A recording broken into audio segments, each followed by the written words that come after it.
오늘 우리들에게 주시는 하나님 말씀은 신약 성경 요한복음 14장 1절부터 3절까지 말씀입니다. 요한복음 14장 1절부터 3절까지 말씀입니다. 시작. 너희는 마음에 근심하지 말라. 하나님을 믿으니 또 나를 믿으라. 내 아버지 집에 거할 곳이 많도다. 그렇지 않으면 너에게 일렀으리라. 내가 너희를 위하여 초소를 예비하러 가노니 가서 너희를 위하여 초소를 예비하면 내가 다시 와서 너희를 내게로 영접하여 나 있는 곳에 너희도 있게 하려. 다시 시작. 너희는 마음에 근심하지 말라. 하나님을 믿으니 또 나를 믿으라. 내 아버지 집에 거할 것이 많도다. 그렇지 않으면 너희에게 일렀으리라.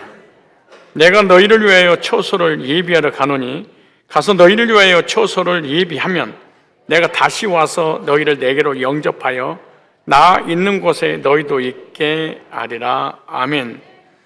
너희는 마음에 근심하지 말라라는 제목으로 말씀을 증거할 때 근심거리를 다 내려놓는 그런 은혜의 시간이 되시기를 축복합니다.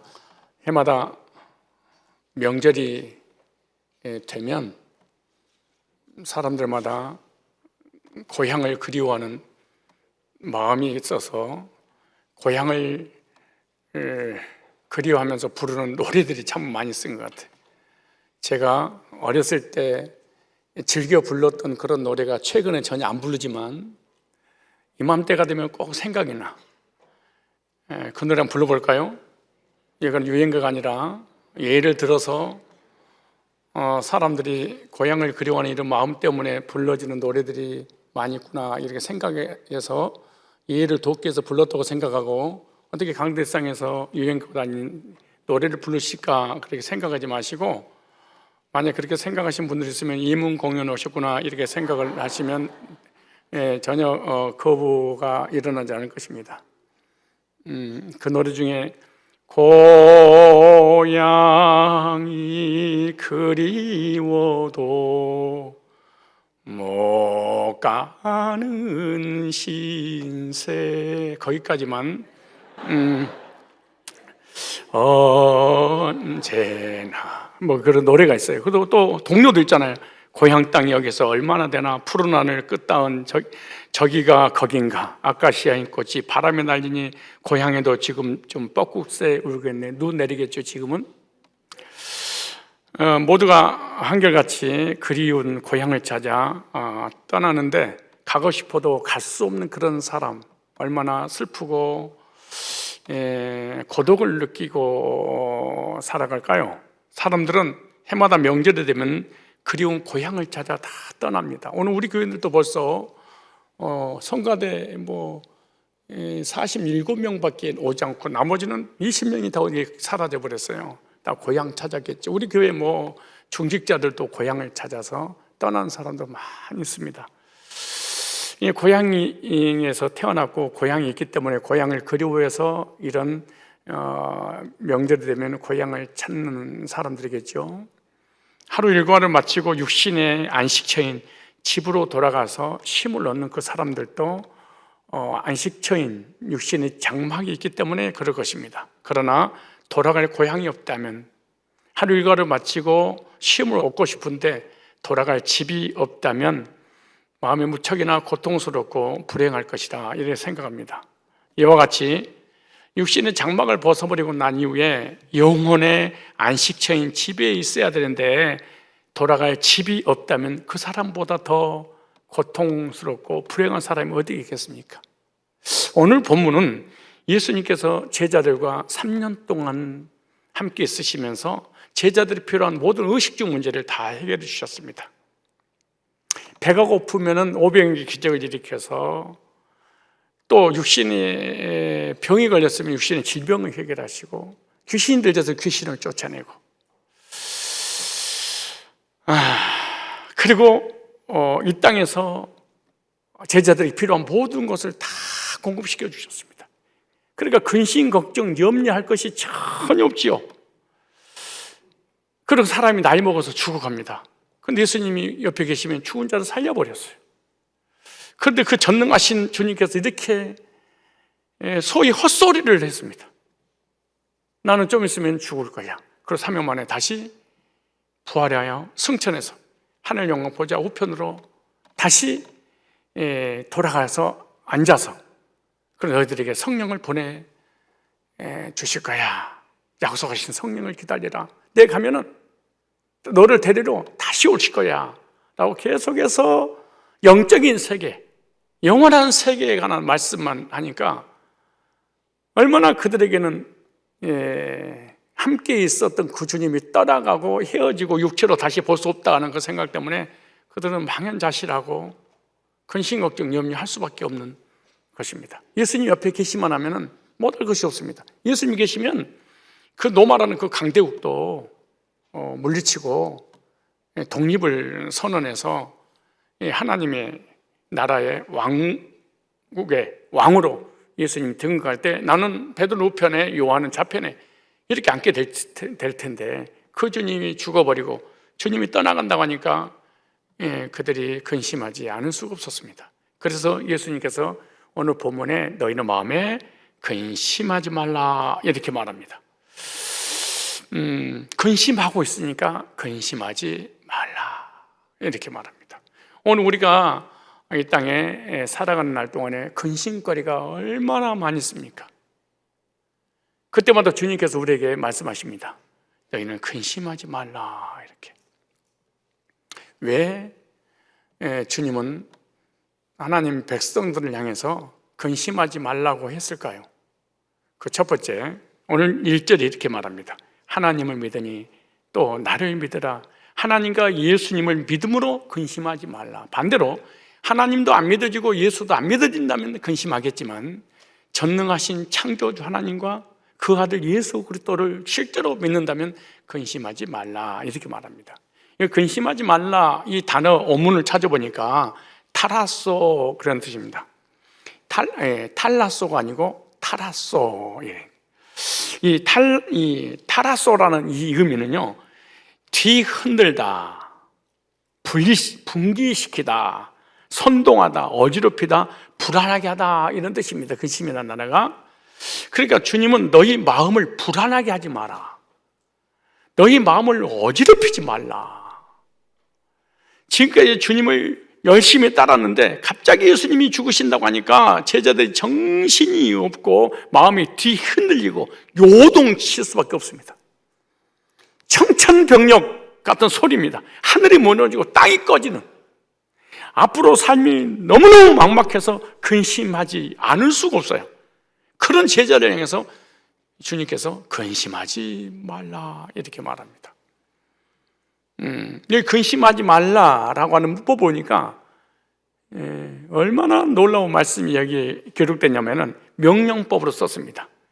전능하신 주님께서 근심하고 있는 제자들에게 명령을 내렸습니다. 명령이라는 말은 근심해도 되고 안 해도 되는 것이 아니라 반드시 해야 됩니다.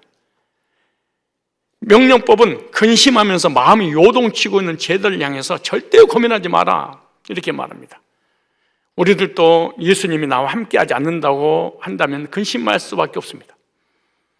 이 세상을 어떻게 살아가야 될까? 제자들에게 막막하지요. 우리들도 이 세상 살아가는 동안 있어야 될 것이 없을 때 근심하지 않을 수가 없습니다. 그런데 시제가 현재됐습니다. 주님이 지금 근심하는 제자를 향해서 지금 근심하지 마라. 지금 우리도 근심, 걱정, 염려 속에 두렵고 떨림으로 있다면 주님이 내 안에서 이루하시고 힘주시면서 두려워하지 말라 이렇게 말씀하고 있습니다. 그런데 중요한 단어, 문법이 있는데 수동태로 두려워하지 말라 이렇게 말합니다. 주어가, 주체가 수동태냐 능동태냐. 능동태면 내가 하는 겁니다. 수동태는 밖에서 오는 거잖아요. 그러니까 내 힘으로 근심을 만들어내고 내 스스로 염려를, 걱정을 만들어내는 게 아니에요. 외부에서 근심거리를 자동으로 주는 거예요. 그래서 근심하지 말라고 했는데 네가 근심한 일이 생기기 때문에 그 근심이 주님이 해결해 줄 거니까 근심하지 말라.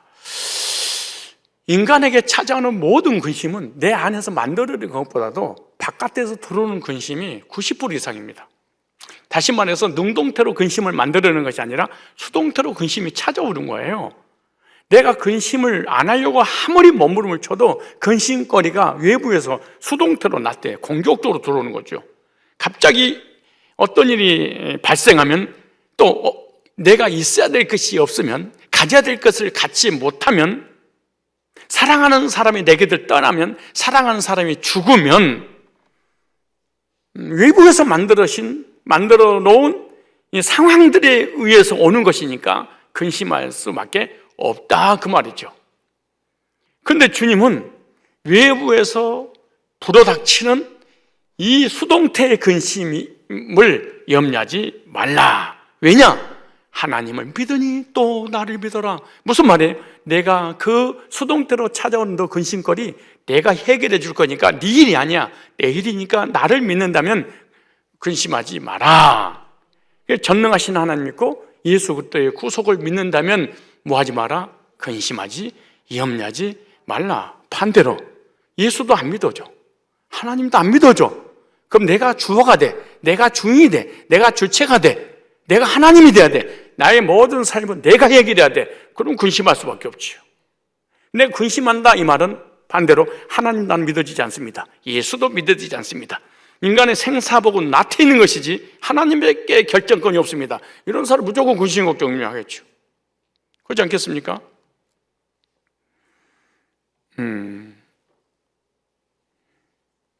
자, 생각해 보세요. 오늘 A라는 문제가 해결됐어. 그럼 B라는 문제가 문제가 일어나지 않는 법이 없습니다.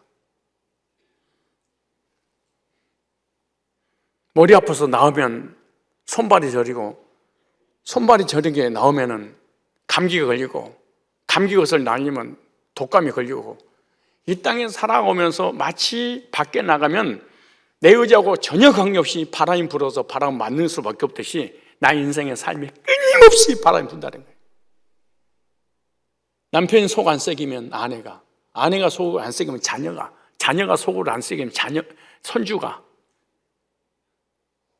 가족들의 문제가 없으면 물질이 문제가 없으면 건강에 문제가 없으면 환경에. 그래서 평생 동안 살아가면서 바람을 안 맞을 수가 없듯이 근심거리가 없을 수 없다, 그렇게 말해요.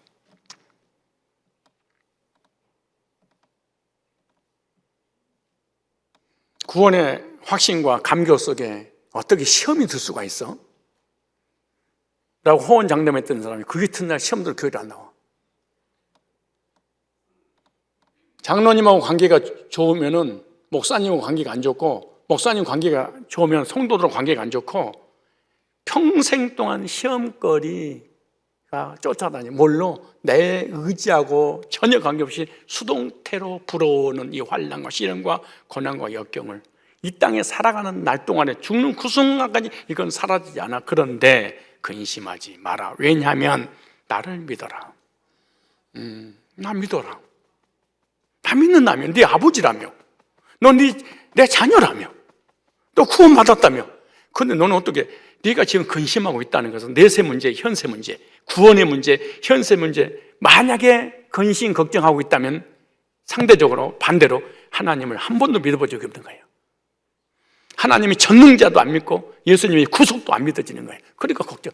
내가 구원도 내가 받고, 구원의 문제가 이어진 것도 내가 받고, 천국도 내가 가고, 주님 할 일이 아무것도 없어. 그러니까 근심하지. 그러니까 주님이 그런 거야. 수동태로 계속 너에게 근심거리가 외부에서 들어올 거야. 근데 근심하지 마. 나 있잖아. 사업이 망하고 부모가 죽고 가도 자녀들은 걱정하지 않아요. 왜? 부모가 책임져 줄 걸 알기 때문에 그런 거예요. 부모를 의지하니까. 그래서 자녀는 부모를 전능자로 믿는 거예요. 못할 것이 없다고 생각하는 거예요. 그래서 태풍이 쳐도 새근새근 아이가 엄마 품속에, 품 안에서 잠자는 거 보십시오. 다시 얘기합니다. 능동태로 네가 근심거리를 만들어낸 것이 아니라 외부에서 너한테 불어닥칠 거야. 영적인 것이든 의식주의 문제든. 근데 걱정하지, 근심 마. 내가 해결할 거야. 따라서 믿음으로 근심을 이기자. 어떤 믿음이에요? 하나님과 예수님을 신뢰함으로. 왜냐? 나를 향한 하나님 계획과 섭리를 알고 믿으면 근심하지 않습니다. 모든 일에 주님의 뜻과 섭리가 반드시 있습니다. 우리는 승리하게 될 것입니다. 예수님이 죽으시고 부활해서 승천해서 하늘 영광 보좌 우편에 올라가셨다가 다시 재림주로 오실 것 다 창세전에 이미 계획되기 때문에 예수님 반드시 죽으셔야 돼요. 왜? 하나님의 계획이 이루어지기 위해서는. 그렇다면 삶도, 우리의 구원도 계획됐다면 우리의 삶도 하나님의 섭리 가운데 다 인도하고 계시는 거예요. 영적인 부분만 구원한 게 아니고 우리 삶도 하나님이 구원하시는 주체가 되는 것이지. 믿음의 반대는요, 근심이에요. 그리고 여러분이 삶에 여러 가지 문제가 일어날 때마다 근심한다는 것은 하나님이 안 믿어진다는 거예요. 예수도 안 믿어지는 거예요.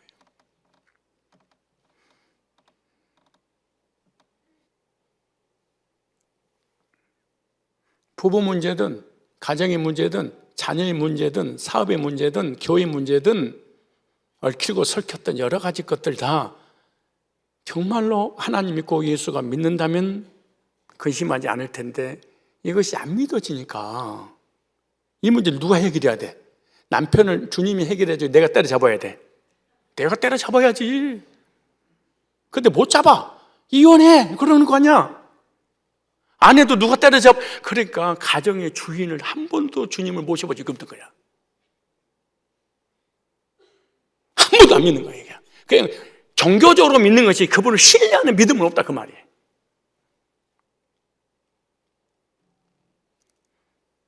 나는 불신자들보다 믿음은 더 있어야 된다고 생각을 해요. 예수 안 믿는 불신자. 불신자들도 자기들의만의 그 해결 방법이 있더라고. 근심을 내려놓고 다 함께 차차차 차차차 걱정을 내려놓고 다 같이 차차차. 우리는 불신자 못다 사실 못해. 이 권사님들 시험 들고 삐지고 걱정 의심하면 불신자 남편이 고 권사님 기도해. 걱정하지 말고. 여러분, 솔직히 여러분 집안에서요, 제일로 직분이 높고 믿음이 가장 좋다고 하는 사람이 가장 걱정 많이 하고 있다는 사실 압니까? 그 집안에서 가장 직분이 높은 장로가 제일로 걱정이 많은 줄 아십니까? 권사가? 그 중에 가장 믿음이 좋은 사람 누군 줄 아십니까? 불신자. 오늘 고향의 나라가 불신자가 기도할 거야. 권사님 힘내세요. 장로님 힘내세요. 우리가 있잖아. 내가 부처님한테 열심히 빌 거니까 힘내세요. 이래 불신자가. 그럼 그래. 아멘. 열심히 기도 좀 해주세요. 그래. 여기서 믿음 있다고 뻥치지. 제일로 근심 걱정 영영년은 교회 중직자가 제일 많이. 그런데 직분을 맡을수록 염려가 더 많아. 왜? 신앙생 오래 하면 오래 할수록 믿음은 없어지고 형식 의심은 있으니까. 나는 그렇게 봐. 100% 그렇게 봐.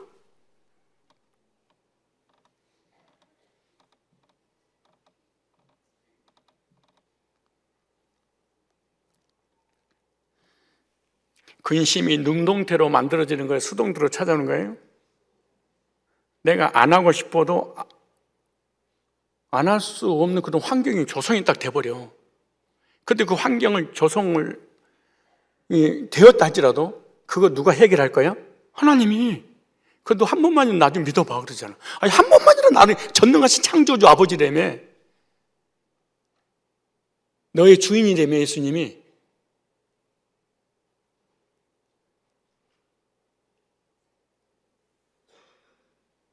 자, 믿음의 반대말이 뭐라고요? 근심.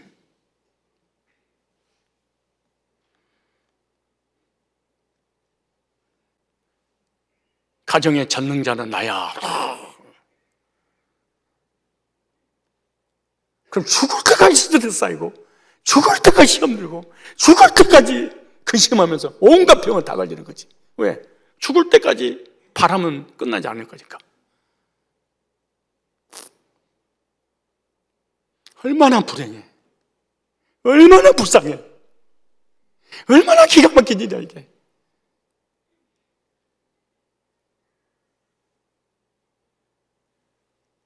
그러니까 문제만 있기만 하면 근심한다고 생각해. 어떻게 살겠는가. 또 주변 사람까지.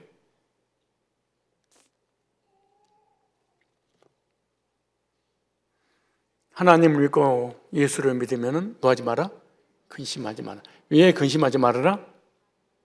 해결해 줄 거니까.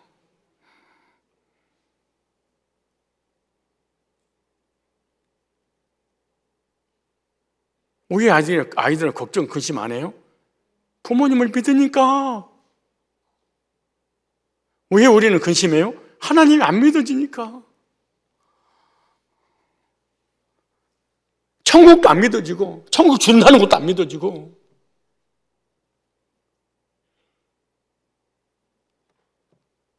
왜 구원의 확신이 없냐? 두 가지 때문에 그런 거예요. 첫째, 하나님 주신 약속이 안 믿어지는 거예요. 두 번째, 전능자가 안 믿어지는 거예요. 그렇게 흔들리는 거죠. 그렇게 믿음 없는 거지. 제자들이 믿음이 없을 정도가 아니고 나중에는 주님을 저주하고 부인하고 떠나버려요.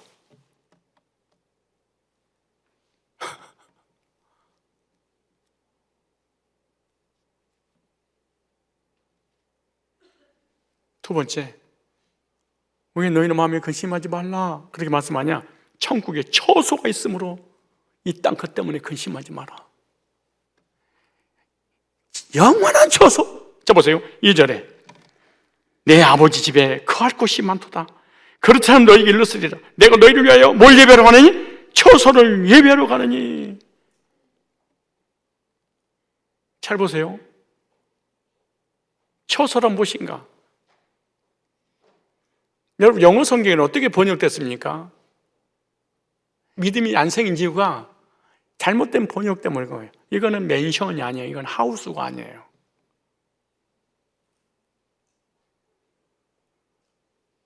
이 처소는 천국도 아니에요. 천국도 아니고 하우스도 아니고 맨션도 아니고 집도 아니야. 여기 처소는.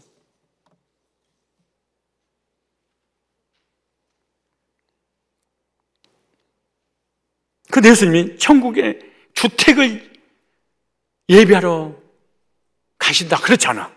왜냐하면 천국에는 거할 곳이 많도다 그랬네. 그러니까 이미 천국은 거할 곳이 많으니까 천국이 이미 있는 거예요. 있는 거잖아요. 그러니까 천국에 거할 곳이 많도다 그러니까 이미 집이 있는 거예요. 그러니까 집지로 간다. 맨션 하우스지로 간다. 아니잖아요. 이미 성경에 있잖아요. 집이 있다고. 그리고 황금보석으로 만들어진 아름다운 나라가 천국이 아니에요. 그럼 영원한 초소는 뭐냐? 성도의 부활체.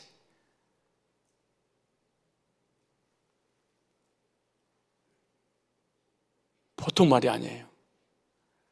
속사람의 예수님 재림하실 때 신령몸으로, 예를 들어서 애벌레가 매미로, 애벌레가 파리로, 모기로, 나비로, 잠자리로 새로운 걸로 바뀌듯이 너 새로운 걸로 바꿔주는 그 의미를 해서 부활체 그렇게 말해요.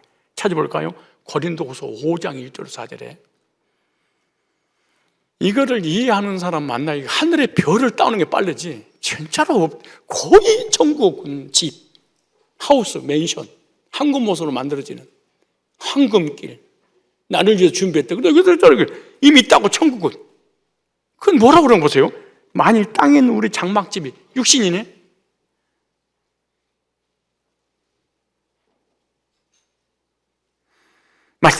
땅에 있는 우리 장막집이 무너지면 다 죽어요.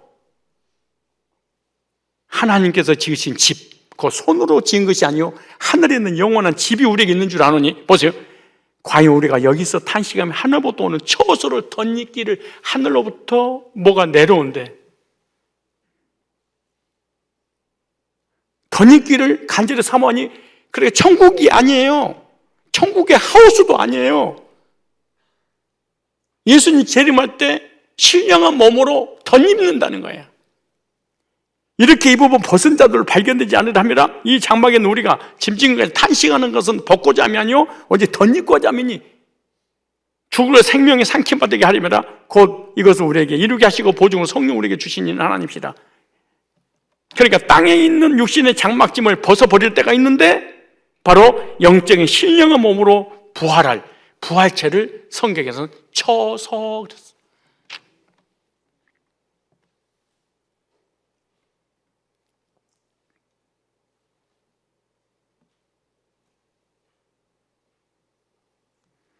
성도는 결국 하늘의 처소를 입게 될 것입니다. 예수 믿고 구원받은 구약의 모든 성도들과 신약의 예수 믿고 구원받은 모든 성도들은 아직 부활체가 아니에요. 영체지. 영으로 있는 것이지 한 사람도 예수님 외에는 부활한 사람이 없습니다.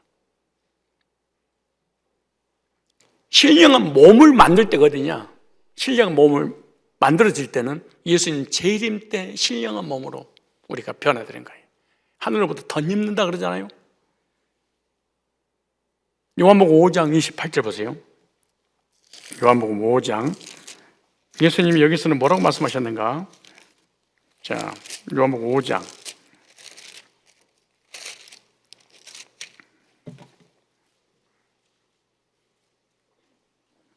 요한복음 5장 29절이에요. 선한 일을 행하는 자는 생명의 부활로, 여기 선하다가 착한 일, 구제가 아니에요. 복음을 전해서 영혼을 구원한 것이죠. 그럼 우리가 가장 이 지구상에서 선한 게 뭐냐? 24절을 믿는 사람이 이 지구상에 가장 착한 사람이야. 이보다 더 착한 사람 없어요. 지구를 구원하는 것보다 더 착한 일을 했던 사람이 누구냐? 예수 믿어서 구원받은 사람. 이 사람 착한 사람이야. 여러분 이 땅에서 흉악무도한 죄를 졌어도 예수 믿고 속사람이 구원받았으면 겉사람과 관계없이 가장 선한 사람. 나오잖아요. 24절에 내가 진실로 진실로 너희에게로는 내 말을 듣고 또 나 보내신 이를 믿는 자는 영생을 얻었고 심판에 이르지? 아니, 심판 안 받는데요. 영생을 얻은 사람은 심판 안 받는다. 사망의 생명으로 지옥의 천국으로 뭐 했어? 옮겨졌네. 근데 하나님께 소속이 됐잖아요. 이런 사람을 선한 사람 그래. 왜 그럼 선한 사람이냐? 그 다음 보면 알아요. 악한 일을 행한 자는 심판의 부활로. 여기 보세요. 24절에 심판받은 사람은 24절을 안 믿은 사람이네. 24절을 믿는 사람은 심판이 이르지? 아냐는 28, 29절에 다시 보니까 심판의 부활로, 심판을 받은 거 보니까 24절 안 믿었네. 이 땅에 사는 날 동안에.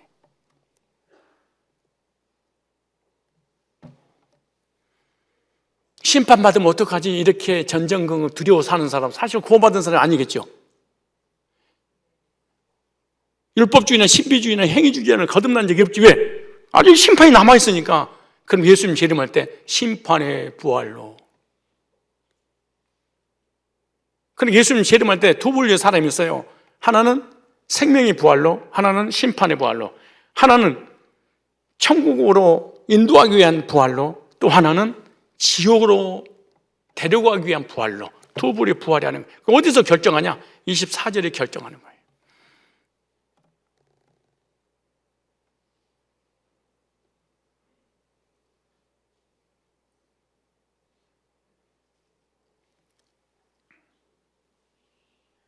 그래서 부활이란 뭐냐? 하늘의 신령체를 입는 것이다. 하늘로부터 덧입는다 그러죠.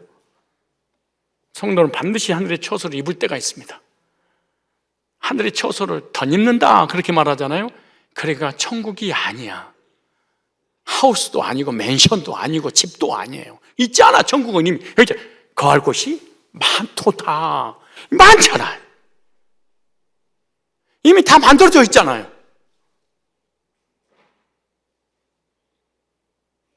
안 만들어지긴 때 아직 주님 재림할 때 신령한 몸은. 그럼 왜 처소로 예배해야 되는 이유가 뭐냐? 예수님 부활 승천하시면서 하늘에서 부활할 성도들을 기다리고 계십니다. 창세전에 택하심을 따라 구원받을 성도의 수가 차기까지 기다리신다고 그래요.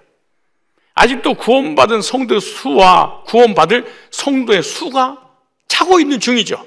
아직 완성이 안 됐잖아요. 그래서 하늘의 처소인 신령한 몸을 예비하는 것은 복음 전에서 영혼을 구원하는 전도를 통해서만 가능한 겁니다.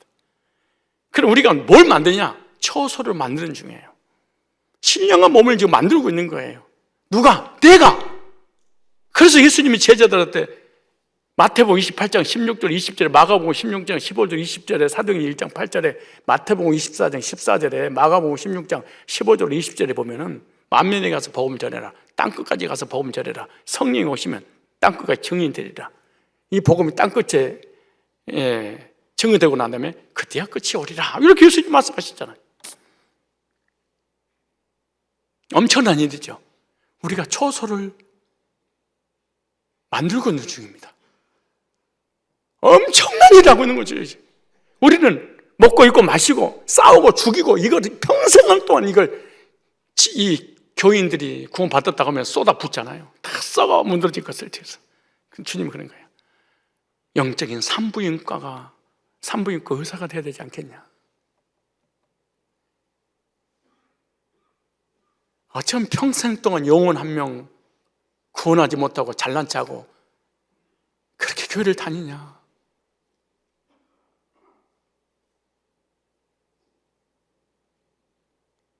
우리가 처소를 예비하는 중입니다. 이 처소 내가 예배하도록 너희들한테 사명 맡길 거야. 그래서 영적인 육신적인 산부인과가 있듯이 의사들마다 얼마나 많은 생명을 출산시키니까 우리들한테 그런 거예요. 영적인 산부인과 의사로서 영혼을 구령해야 될 거 아니겠냐. 복음을 전해 속사람이 거듭나 부활할 영혼의 수를 채우는 역사가 전도입니다. 하나님이 못하신 거 있습니다. 방주를 지어라. 못지니까 하나님은 영혼을 구령해라. 못하니까 구원받은 성도들을 통해서만 속사람을 예배하게 하신 거죠. 그럼 누가 속사람을 예배하게 만드느냐? 속사람이 있는 사람만. 겉사람은, 육에 속한 사람은 영적인 속사람에 관한 일을 모르니까 절대로 전도 못하겠죠. 교회는 다니는데.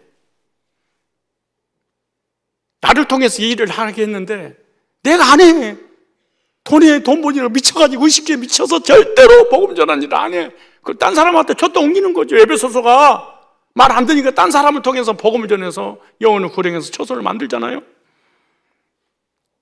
하나님의 프로그램 숫자가 딱 정해졌습니다. 마태복음 24장 14절에 인터콤이라서 신사도학 2단에서 예루살렘이 땅끝이야, 북한이 땅끝이야, 중동 모슬림이 땅끝이야. 거짓말입니다. 절대 속으면 안 됩니다. 거기 선교사로 땅끝에 가라고. 성경에는 없습니다. 그런 데가. 우리가 속은 거지. 언제 그런 게 성경에 있어? 성경 나오잖아요. 영생주로 작정된 그 한 사람이 사는 그곳이 땅끝이야. 그런데 땅끝이 누구지 아무도 몰라. 여러분 중에 지금 구원받은 사람이 없어. 구원받아야 될 예정된 사람이야. 그런데 그 사람이 구원받았다. 그럼 땅끝이고 그게 마지막 주자다. 그럼 예수님 재림하시는 거예요.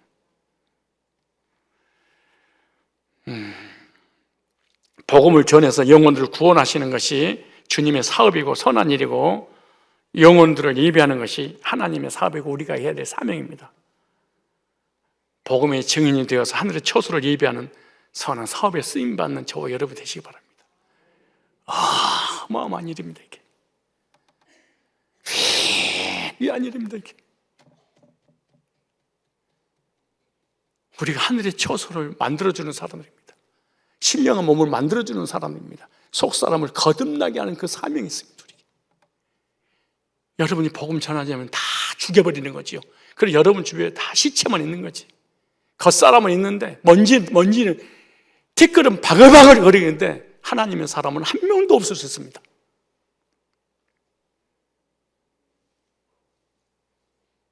이번에 명절에 고향에 왜 내려가십니까? 이번에 내가 우리 가족들 영혼 구령을 위해서 속사람을 예배하는 그 일을 내가 쓰임받아야 되겠다. 왜 하나님이 우리를 귀하게 한 줄 아세요? 속사람이 앞으로 신령한 몸으로 부활하게 되니까 그 사람이 존귀한다는 거지 우리의 썩을 육체가 존귀하다는 얘기가 아니에요. 그런데 우리는 우리 육체에 생명을 걸어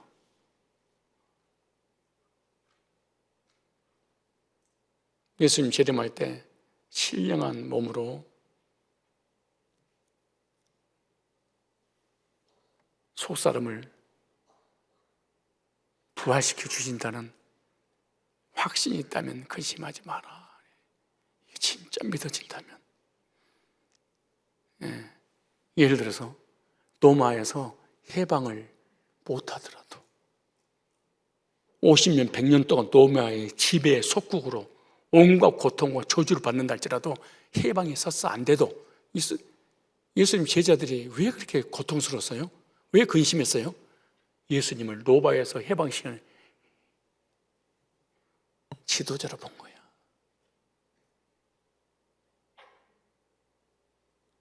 자유를 찾아야 되는데 예수님이 적합한 전능자야.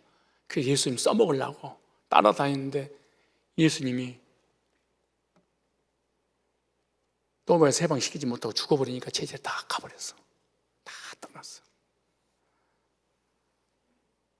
우리가 공산주의 돼도 그 때문에 근심하지 마라. 자유민주주의가 되든가 말든가 너 그거 네 소관이 아니야. 근심하지 마라. 이 땅이 잘났냐 못냐, 배웠냐 못 배웠냐, 가졌냐 못 가졌냐, 아프냐 건강하냐, 삶에 고난이 있느냐 없느냐 이거 근심하지 마. 초소 있잖아. 이 땅에 보이는 모든 것들은 다 진짜가 아니야. 진짜는 거듭난 네 속사람이고 그 속사람이 예수님 재림할 때 신령한 몸으로 덧입는 이 부활체야. 이게 초소야. 이것이지 이것 때문에 근심하지 말고 살아. 근데 신령한 몸으로 예수님 재림할 때 부활한다는 게 믿어지지 않아.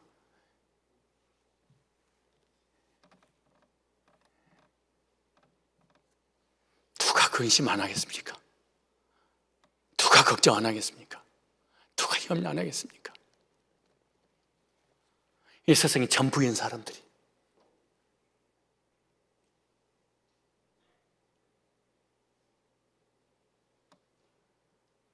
전부인데다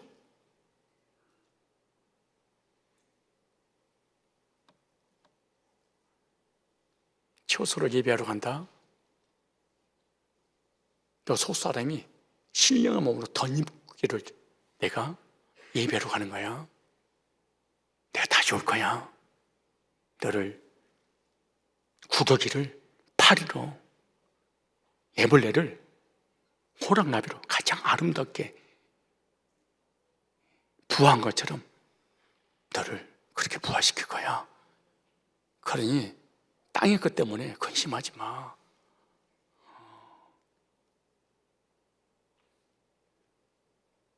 거듭났다며. 여기 처소가 예비되면 로마서 11장 25절 이렇게 말합니다. 구원받은 자의 수가 자기까지 예비되어 있다 그래. 보세요. 형제들 너희가 스스로 지혜의 땀을 면키 위하여 이 비밀을 너희에게 이르기 비밀이에요. 이게 내가 원치 아니하노니 이 비밀은 이방인의 충만한 수가 들어오기까지. 이방인의 수가 유대인들이 아니에요. 이스라엘 백성들이 아니에요. 우리들이에요. 이방인들이에요. 선민이 아니에요. 영생주로 작정된 성도들이 있었대. 이스라엘 이방인의 충만한 수가 들어오기까지. 하늘의 수가 언제 차냐? 우리가 복음을 증거할 때마다 영생주로 작정된 수가 차기 시작하죠. 그 말씀 로마서 9장 28절 이렇게 말합니다. 그 수가 차기 전에는 지구는 멸망하지 않습니다. 그 수가 차면은 지구가 멸망하는데 27절에 또 이사야가 이스라엘에 관한 이르되 이스라엘 자손의 수가 비록 바다의 모래가 될지라도 남은 자만 구원의 복음에 남은 자, 은혜에 남은 자, 거듭난 자만 얻으리니 주께서 땅 위에서 그 말씀을 이루사 필하시고 반드시 하늘의 수 찰 때까지는 이 세상을 존재케 하고 차면 이 세상 끝내시리라.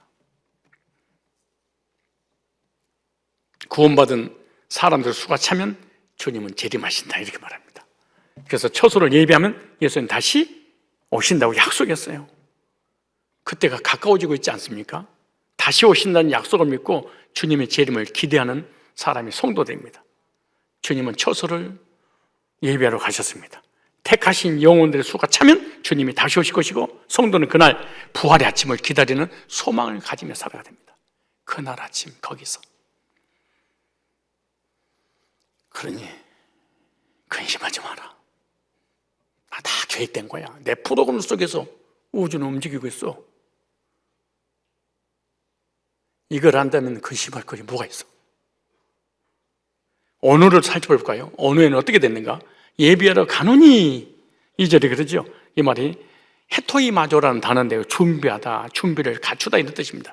예수님은 내가 너희를 위하여 영혼의 거처를 준비하러 가신다. 그래 천국의 신부가 신랑을 맞을 준비를 다 하시고 계시는 거죠. 그래서 이 모든 것을 갖춰지면 그때 주님이 이 땅에 재림하신다는 거죠. 그런데 문법 보니까 능동태로 되어 있습니다. 주님께서 직접 주어가 돼서 과거 시제가 됐어요. 준비하러 간다. 그러면은 시제가 뭐예요? 미래 시제가 돼야 되잖아요. 그런데 시제가 문법이 과거로 돼 있어. 무슨 말입니까? 하나님께서 이미 예수님을 통해서 천국에 구원받은 신부를 위해서 거처를 준비할 것이 예정됐다. 이미 과거에 끝났다는 거예요. 이건 하나님의 계획입니다. 저와 여러분은 창세전에 그리스도 안에 있었기 때문에 우리의 구원과 우리의 삶과 우리의 인도하심과 그리고 영원한 처소, 속사람을 신령한 몸으로 변화시킬 것 주님께서 완벽하게 계획을 세우시고 그 프로그램 속에서 하나씩 진행해 나가는 거예요. 자, 그래서 마태복음 25장 34절에 이렇게 말합니다. 마태복음 25장 34절에 그때 임금이 그 오른편에 있는 자들에게 이르시되 내 아버지께 복 받을 자들이여 나와 창세로부터 너희를 위하여 예비된 나를 상속받으라. 창세로부터 너희를 위하여 예비된 영원 전에 창세 전에 천국을 준비해놨고요, 완성은 우리가 살 수 있는 집도 다 준비해놓고요, 이 땅에 죄인으로 태어나서 복음을 통해서 거듭난 속사람이 딱 생겨난 순간 예수님 재림할 때 신령한 몸으로 부활체로 바꿔주시는, 그래서 천국에서 영원히 살도록 하나님 계획 끝난 겁니다. 그래서 요한복음 14장 3절에 가서 너희를 위하여 거처를 예비하면 내가 다시 와서 너희로 내기로 영접하여, 여기서 예비하면 그러죠. 준비하다, 준비를 갖추다. 헤토이마이조라는 단어입니다. 예수님 말씀하시는데 택자들 위해 거처를 준비하게 되면 주님이 이 땅에 재림하신다. 근데 이 문법이 능동태입니다. 주님이 직접 예비하신다. 가정법입니다. 주님이 거처를 완전하게 준비하지 않으면 재림하지 않고 완전하게 거처를 예비하면 재림하신다. 그러죠. 가정법이니까. 그래서 주님이 아직 재림 안 하신다는 것은 아직 영생으로 작정된 자가 아직 남아있다는 거예요.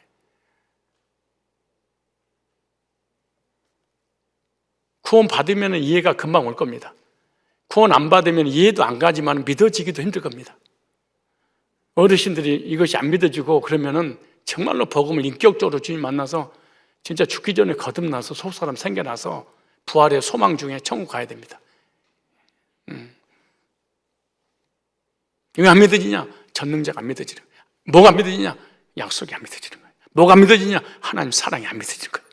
그러니까 내가 천국 갈지 올지 모르니까 대충 살자, 그냥 신앙선으로 대충 하고, 이게 적당히 그냥 혹시 내가 죽어서 천국 지옥에 있으면 어떡해? 그래서 적당히 하는 거예요. 신앙을 적당히 하는 거예요.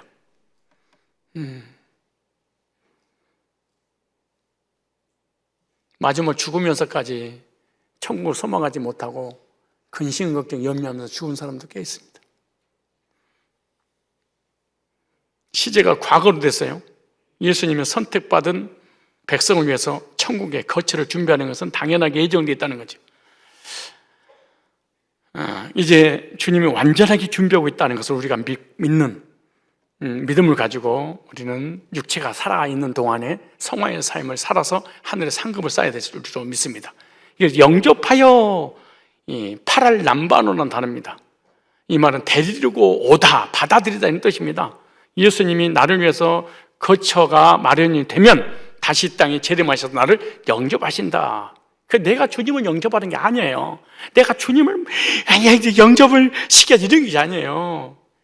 신랑이 신부를 영접하는 것처럼 구원받은 사람 주님이 찾아와서 나를 영접시키시는 거예요. 왜냐하면 문법이 직설법으로 됐습니다. 실제로 이 땅에 재림하셔서 나를 영접하실 것이다, 이런 뜻입니다. 그러나 예수님 밖에 있었던 사람들은 주님이 영접 안 하는 거예요. 내 백성이 아니니까. 우리가 이 세상에 살 때 주님을 영접해서 구원받고 하나님 자녀가 돼 속사람이 생겨났다면 주님 재림하실 때 속사람을 주님의 지체를 주님이 직접 찾으러 오실 겁니다. 어디서 뭘 하든 간에. 미래 시대입니다. 앞으로 주님의 재림이 이루어질 것을 말씀하시면서 그때 나를 주님이 영접해 주실 것이야. 그렇게. 미래 시대니까. 지금 우리가 주님과 정혼한 상태입니다. 예수님 재림할 때 혼인이 하게 돼서 영원히 이제 천국에 살게 되겠죠. 그러므로 예수님 재림하시기 전에 죽은 사람은 다 영체로 있는 것이지 신령한 몸으로 있는 것이 아니에요. 그래서 덧입기를 사모하나니 죽을 자도 예수님 재림을 기다리고 있고 오늘 우리들도 예수님 재림을 기다리고 있는 것이 우리의 속살 영이 막 떠돌아다니는 이걸로 끝나는 게 아니에요. 덧입혀야 된다는 거예요. 애벌레가 날아다닐 수 있는 몸으로 덧입는다 이렇게 생각하면 이해가 갑니다. 그러니까 뭐 하지 마라? 근심하지 마라.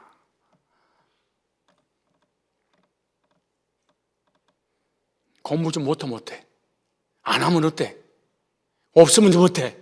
좀 아프면 어때? 어때? 고향 못 찾아가면 어때? 안 내려가면 어때? 애들이 안 찾아보면 어때?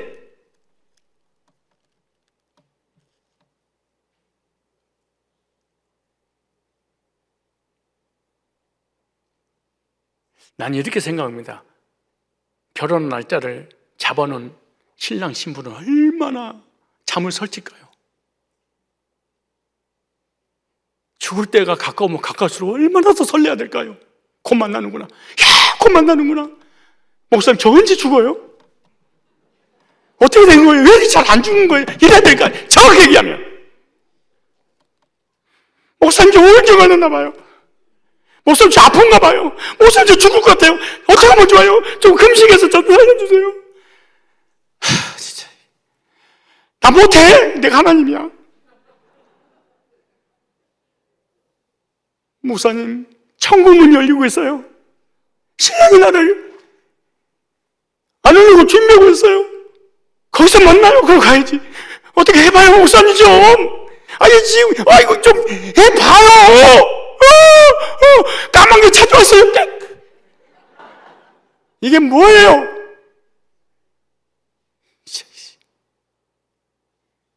얼마나 이 땅에 미련이 있으면, 육체가 얼마나 미련이 있으면, 마지막 죽을 때까지 걱정, 의심, 염려하면서 죽습니까, 사실은?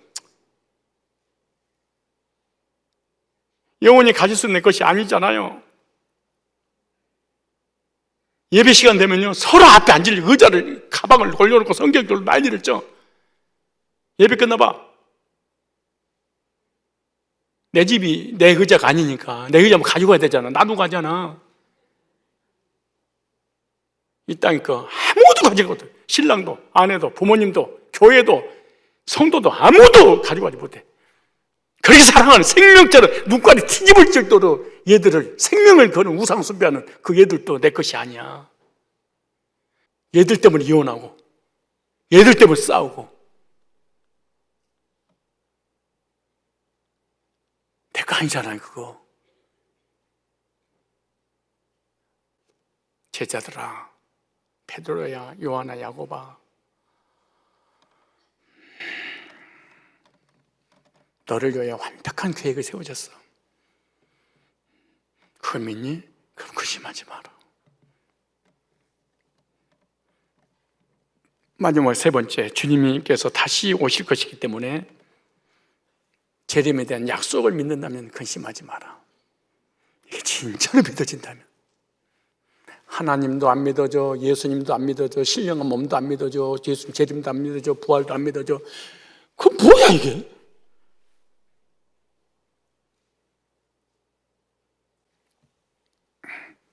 성도의 최대의 소망은 예수 그리스도의 재림이십니다.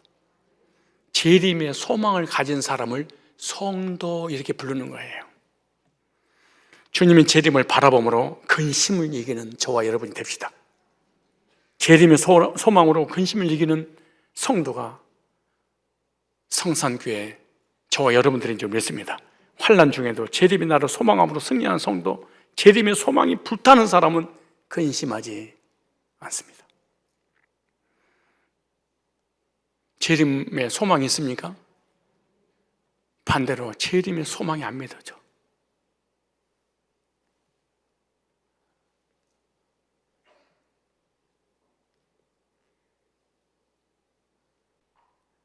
요한복음 14장 1절로 3절의 말씀 묵상하면서 눈시울이 뜨거워지고 가슴이 먹먹하고 맞아 감격 속에 이 설교를 준비했습니다. 말씀을 들은 여러분 어떠십니까?